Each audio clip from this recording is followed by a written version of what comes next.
क'क्राझार जिल्ला बिपिएफ हानजानि दिनै मास रेलि बेवहाय दंफैयो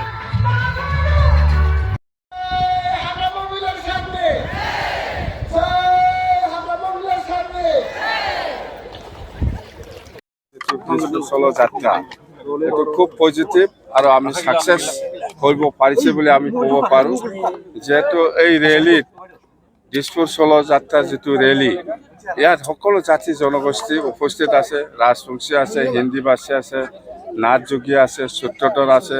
গাৰো আছে ৰাভা আছে বেংগলী আছে হিন্দী ভাষী আছে সকলো জাতি জনগোষ্ঠী ইয়াত উপস্থিত আছে আৰু আমি এটাই কথা বিপিএফ দলক যোৱা বিটিচি নিৰ্বাচনত যেনেকৈ সকলো ৰাইজে আমাক সহায় কৰি পেলাই চৰকাৰ বনাবলৈ সুবিধা দিছে এই সুবিধা দিয়াৰ কাৰণে আমি বিটিচিবাসী ৰাইজক ধন্যবাদ দিছোঁ সকলো জাতি সকলো শ্ৰেণীৰ ৰাইজক আৰু আগন্তুক যিটো এছেম্বলি ইলেকশ্যন হ'ব এই এছেম্বলি ইলেকশ্যনতো বিটিচি নিৰ্বাচনক আমাক যেনেকৈ সহায় কৰিছে এনেকুৱা ধৰণত আমাক আকৌ সহায় কৰিব বুলি মোৰ এটা বিশ্বাস আত্মবিশ্বাস আছে যেহেতু আমি কৈ আছোঁ যে চৰকাৰ আহক চৰকাৰ অহাৰ পিছত আমি ৰাইজৰ ওচৰত যেনেকৈ প্ৰতিশ্ৰুতি দিছে এই হিচাপত আমি কাম কৰি আছে এতিয়া এই 5 মাহত আৰু কৰিব আৰু অহা 13 তাৰিখ মাৰ্চত ভাৰতৰ প্ৰাইম মিনিষ্টাৰ নৰেন্দ্ৰ মোদী ডাঙৰীয়া আহি আছে নৰেন্দ্ৰ মোদী ডাঙৰীয়া অহা সময়ত যাতে সকলো জাতি জনগোষ্ঠী বা সকলো শ্ৰেণীৰ ৰাইজে আগভাগ লয় তাৰ কাৰণেও মই আহ্বান জনাইছোঁ আৰু আমি কৈছোঁ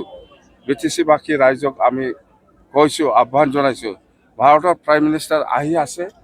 প্ৰাইম মিনিষ্টাৰ অহা মানে বিটিচিবাসী ৰাইজৰ কাৰণে এটা লাখী বা ভাগ্যৱান বুলি আমি ক'ব পাৰোঁ যেহেতু আৰু প্ৰাইম মিনিষ্টাৰ অহা মানে বিটিচিবাসী ৰাইজৰ কাৰণে কিবা এটা লাভালাভ হ'ব আৰু কিবা এটা নিশ্চয় প্ৰাইম মিনিষ্টাৰ ডাঙৰীয়াই ভাল এটা মেছেজ দি যাব বুলি এটা বিশ্বাস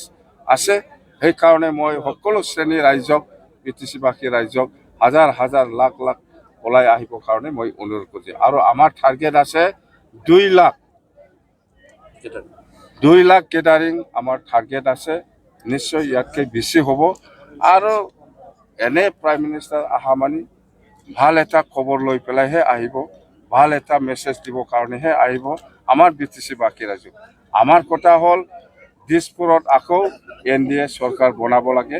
আমি এছুৰেঞ্চ দিছোঁ আমি কথা দিছোঁ 100% দিছপুৰত NDA বিজেপি নেতৃত্বত NDA চৰকাৰ হ'ব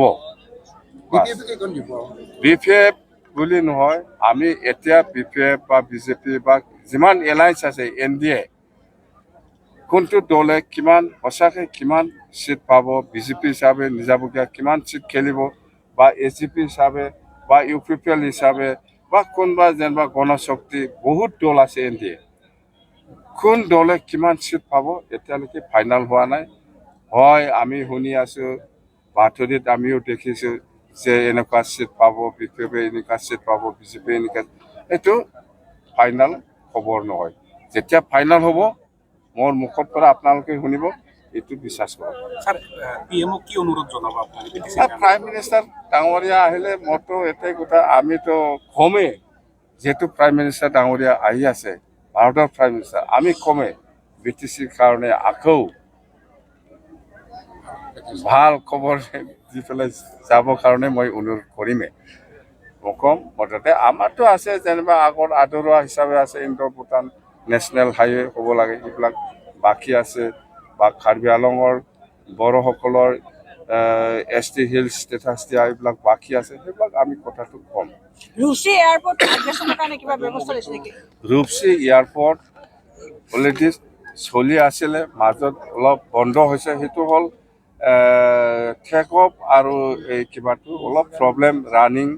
ৰানৱে কিবাটো অলপ প্ৰব্লেম আছে সেইটো অলপ এক্সটেনশ্যনৰ প্ৰয়োজন আছে বুলি আমি শুনিছোঁ এতিয়া নিশ্চয় সেইটো আমাৰ অসমৰ মুখ্যমন্ত্ৰী ডাঙৰীয়াই নিশ্চয় দায়িত্ব ল'ব আৰু 2 দিন আগত অসমৰ এটা MOU হৈছে অসম চৰকাৰ বিটিচি আৰু কোম্পানীৰ লগত যে মানাছত এটা ইণ্টাৰনেশ্যনেল এয়াৰপৰ্ট হ'বলৈ গৈ আছে, ইয়াৰে MOU হৈছে আৰু এইটো আমাৰ কাৰণে খুব ভাল এটা খবৰ বুলি আমি ক'ব পাৰোঁ। আৰু আমি অনুৰোধ জনাম যে BTCত আৰু বহুত ৰাস্তা দলঙৰ প্ৰয়োজন আছে। ইয়াৰ কাৰণে যাতে আমাৰ মুখ্যমন্ত্ৰী ডাঙৰীয়াই দায়িত্ব লৈ পেলাই আমাক সহায় কৰে বা ভাৰতৰ প্ৰাইম মিনিষ্টাৰ নৰেন্দ্ৰ মোদী ডাঙৰীয়াই যাতে আমাক দায়িত্ব লৈ পেলাই আমাক সহায় কৰে, এইটো কথাটো মই কমেই। আপুনি নিৰ্বাচনৰ কাৰণে ইতিমধ্যে হেলিকপ্টাৰ অহা বুলি কৈছে। হেলিকপ্টাৰ আহিছে, সঁচা কথা। হেলিকপ্টাৰ আজি আহি পাব, 3-4টা ভিতৰত আহি পাব লাগে। মই আজিৰ পৰা বিচৰা নাছিল, চিধা কথা। মই সঁচা কথা কৈছোঁ যে যেতিয়া ইলেকশ্যনৰ ঘোষণা হ'ব, যেনিবা আমি শুনি আছোঁ 15, 16, 17 সিফালে ঘোষণা হ'ব, সেইদিনা পিছত আমি হেলিকপ্টাৰটো ল'ম বুলি। কিন্তু এতিয়া ইহঁতে এডভান্স আহিছে। এডভান্স আহিলে এডভান্সতে পইচা পাব সেইটো নহয়। আমি কৈছোঁ 50% পইচা দিম আমি। ফ্লাইঅভাৰটো আমাৰ তিতাগুৰি আছে, দেৱৰগাঁও আছে আৰু চিনালি আছে। এই 3টা স্পটত ফ্লাইঅভাৰ আমি বনাব, এইটো ঘোষণা কৰি আহিছোঁ। নিশ্চয় সেইদিনা আমাৰ ভাৰতৰ প্ৰাইম মিনিষ্টাৰ নৰেন্দ্ৰ মোদী ডাঙৰীয়াই কিবা এটা আমাক মেছেজ দি যাব। আৰু আমাৰ গোসাইগাঁও চাৰিআলি ফ্লাইঅভাৰ আৰু চনকোচ দলং আৰু বেকী নদীৰ দলং, ইণ্ডো ভূটান নেশ্যনেল হাইৱে আৰু বিয়াৰফিল্ড এক্সটেনশ্যন, এইবিলাক বহুত কথা আছে। মুঠতে আমি আলোচনা চলি আছে। মুঠতে আমি সেইবিলাক পেকেজটো নিশ্চয় আমি প্ৰাইম মিনিষ্টাৰ নৰেন্দ্ৰ মোদী ডাঙৰীয়াৰ পৰা আমি এই পেকেজটো আমি নিশ্চয় পাব, এটা পজিটিভ আমি আশা কৰি আছোঁ। স্যাৰ, UPPLক NDA আসন এৰি দিয়াটো আপোনালোকে নাই, এইটো আমাৰ কথা নহয়। NDA আজিৰ দিনত NDA হিচাপে BJPয়ে নেতৃত্ব লয়, UPA হিচাপে কংগ্ৰেছে নেতৃত্ব লয়। তো আমি BPF দল হিচাপে আলোচনা কৰি পেলাই আমি BPFৰ কাৰণে কিমান চিট ল'ব পাৰে এইটো আমাৰ কেপাচিটি। UPPলে আলোচনা কৰি পেলাই কিমান চিট ল'ব পাৰে ইহঁতৰ কথা, ইহঁতৰ কেপাচিটি কিমান আছে নাই। আমি আমাৰ কেপাচিটি মতে আলোচনা কৰি আমি চিটটো ল'ম, এইটো আমাৰ BPF দলৰ কথা। আজিৰ দিনত UPPলে আলোচনা কৰি পেলাই কিমান চিট ল'ব পাৰে ইহঁতৰ দায়িত্ব, এইটো হ'ল এলায়েন্সৰ নিয়ম। স্যার BPF 11টা সিট খেলিব BTC এইটো নতুন 11টা 12টা 10টা এইবিলাক UPPLৰ কোনোবা নেতা আহিব, এইটো আজিৰ দিনত মই কনফাৰ্ম ক'ব নোৱাৰে। মুঠতে আমাৰ দলৰ কৰ্মীসকলৰ লগত, নেতাসকলৰ লগত বহুতে আলোচনা চলি আছে, নিশ্চয় আহিব, সময় আছে। মানে বিফৰ মানে ইলেকশ্যন যিটো কোড অফ কণ্ডাক্ট বা ইলেকশ্যন ডিক্লেৰেশ্যনত আগতে যিসকলে আমাৰ দলৰ লগত কাম কৰিব বিচাৰিছে ইহঁতক আমাৰ দলত আমি আদৰণি জনাম।